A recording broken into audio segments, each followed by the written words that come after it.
So I thought I'd do a video in a different room than I usually do, so you can probably hear like yard work and stuff being done in the background. Uh, they've dug like a ditch in the back, so took a lot of the brush out. Anyway, I'm here to talk about the two All Hallows Eve movies. Um, Part one was made by the creator of the Terrifier franchise. Basically, you have this framing device built around the different shorts in this anthology movie. You basically have this woman who is basically babysitting these two kids for the night, a brother and a sister, and it's around the time where kids stop going to places to get candy for Halloween, and you basically have the latter part of the evening where they're just hanging out. And the little boy finds a videotape in his trick-or-treat bag, and of course the two children are intrigued, what's on the tape. And the babysitter really isn't too keen on it and would rather just ignore it. But the kids basically outvote her 2-1. And so they decide to watch what's on the videotape. So I enjoyed this movie for what it was. It's basically a bridge to the Terrifier movies. You have the character, Art the Clown, who is basically a slasher villain. He appears in some of the shorts. You have one short which is about women waking up in a room together. They're trapped. They're not sure why they're there. And then you have a short involving Art the Clown, who goes on basically these Halloween hijinks, basically terrorizing people and whatnot. And all the while, the babysitter is watching these videos on tape by herself because the kids have gone to bed, and two of the kids are a little bit scared from watching the music video. So the brother and the sister decide to, sleep in shifts, to get through the night because they're a little scared from watching the videos. And the babysitter comes back and says, it's just a videotape. It's just a Halloween gag, witches and whatnot, and demons and, scary clowns. They're not real. They can't hurt you. In reality, they're just hurting you up here in your imagination. So she basically tries to finish watching the video. I liked it. I liked the framing device. Some of these anthology movies, they don't have the best framing device or that much of a payoff, but I feel like that wasn't the case here. I liked the characters and found the acting, pretty credible for the kids and the babysitter.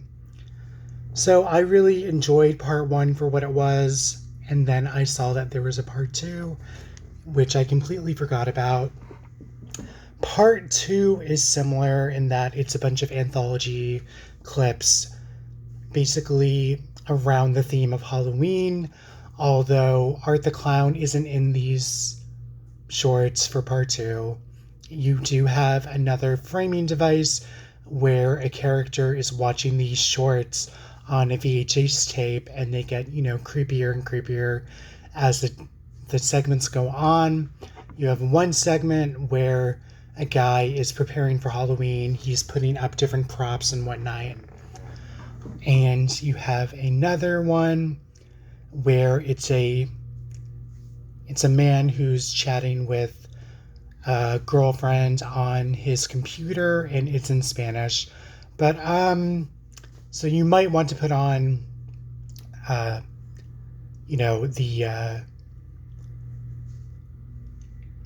you might want to turn on the closed captions if you don't understand Spanish.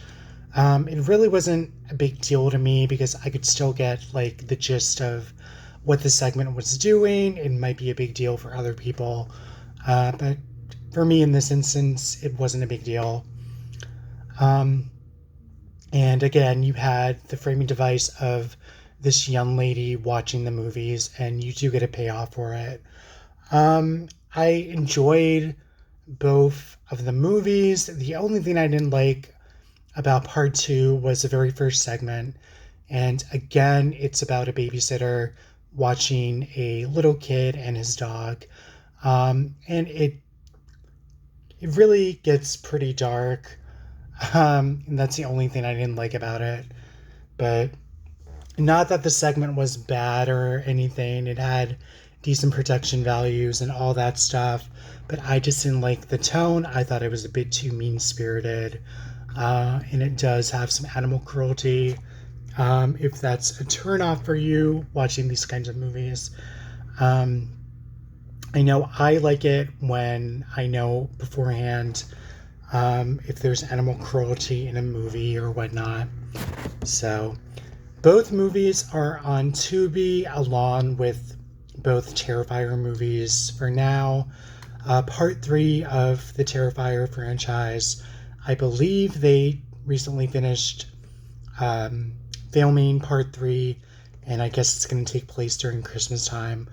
I'm basically a fan of both movies, and I know there are differing opinions on that front. So I'm curious what they'll do with part 3 with Art the Clown in the Terrifier movies. I felt like part 1 of the All Hallows Eve was a decent enough bridge to the other movies. Of course, it was played by a different actor. I believe Damon Leone is Art the Clown in part 1 and 2 and 3. He was also in the Mean One movie, which is like a Christmas slasher, kind of a spoof. I haven't watched it, but I'm a fan of his acting in part 1 and part 2 of the Terrifier movies. So that's pretty much it. Give these movies a watch.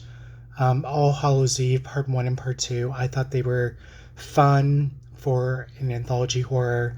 And like I said, I'm a fan of the Terrifier movies, so I'm definitely looking forward to where the franchise goes in part 3. So I guess we'll see.